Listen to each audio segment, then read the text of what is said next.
Hi guys, welcome to my channel. My name is Lisa and I'm a Russian girl.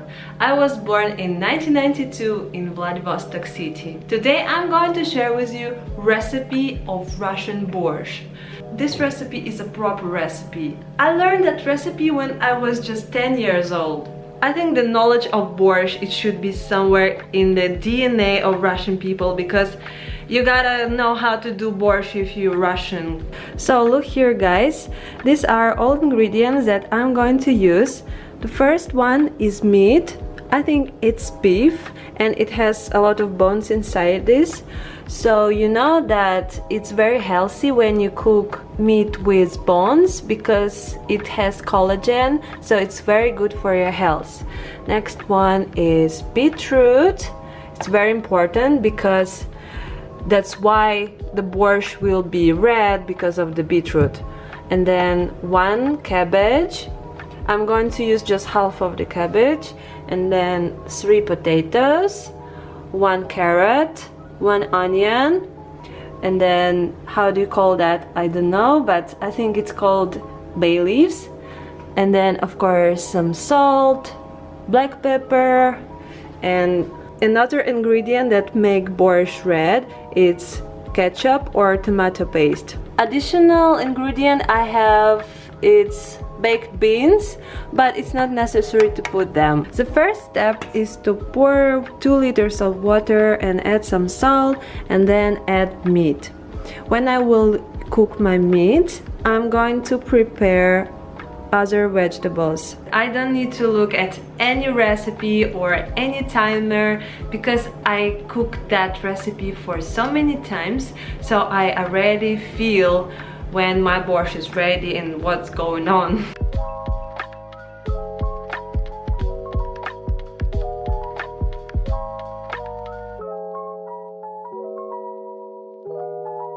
I can peel my vegetable just using one knife. Why? Because when I was a child, my father taught me to peel potato with a knife. We just couldn't buy the peeling machines, and I still used to do like that. It's a superpower of Russian people. Now my vegetables are clean and ready. My meat is boiling and I am going to remove this foam.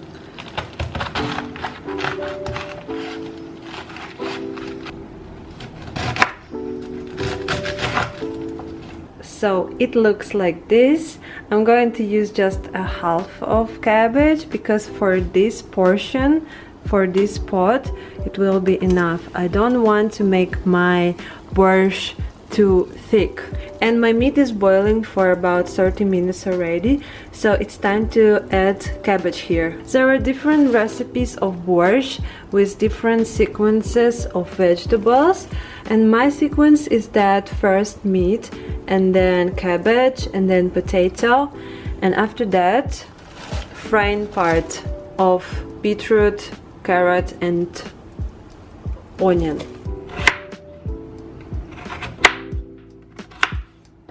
The best way to cut potato is cube shape, but it doesn't matter really. So just after a few minutes I put there my potato. Next step is to cut all vegetables for the frying part. It's very important part. The most important part of the borscht is to fry all of these vegetables and then mix them with the soup. Wow, my beetroot is so hard. Oh my goodness. It's better to cut beetroot with a really fine pieces because it's kind of long to cook and fry, so it's gotta be really thin pieces, okay? In the first part, when you boil your meat, you can use high heat, but when vegetables are inside, you just can finish your borscht on a low heat. I just found out this stove is not working, so I'm going to switch. You know, I'm even afraid of this gas stove because I never, in my family, we never had a gas stove. We just used normal stove always, so I'm just afraid it's broken or something.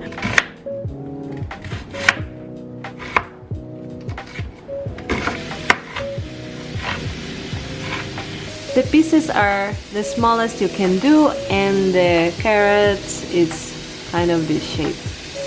And I have done that when my beetroot is frying here.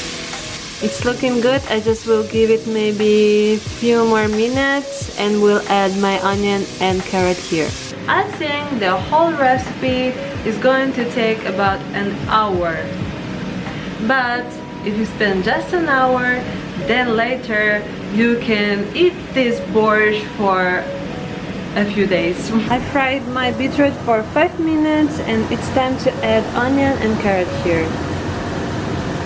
And then give it about maybe 10 minutes or just feel when it's ready and it's cooked. You need to fry this part until you feel it's kind of soft and golden. But I can understand that you cannot see when it's golden or not, but you just need to feel when it's half ready. And when it's half ready, it's time to add a few spoons of tomato paste or some ketchup, like this. I think it's going to be enough. And mix it together. Fry for about 3 minutes, and it's time to bring our soup base back. And now it's time for magic of borscht. I call it that, but it's just the most exciting part when we mix these two parts together.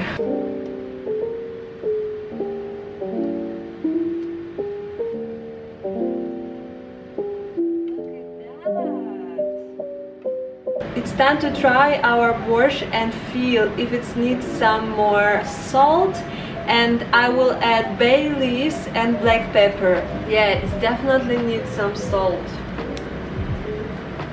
Add 2 or 3 tablespoons of baked beans. On this stage your borscht will look like this. It's very good. So in the end, we're just going to close our borscht and leave it on a small heat for another 15 minutes. It will help our all flavors of vegetables mix together, and in the end it's going to be very delicious.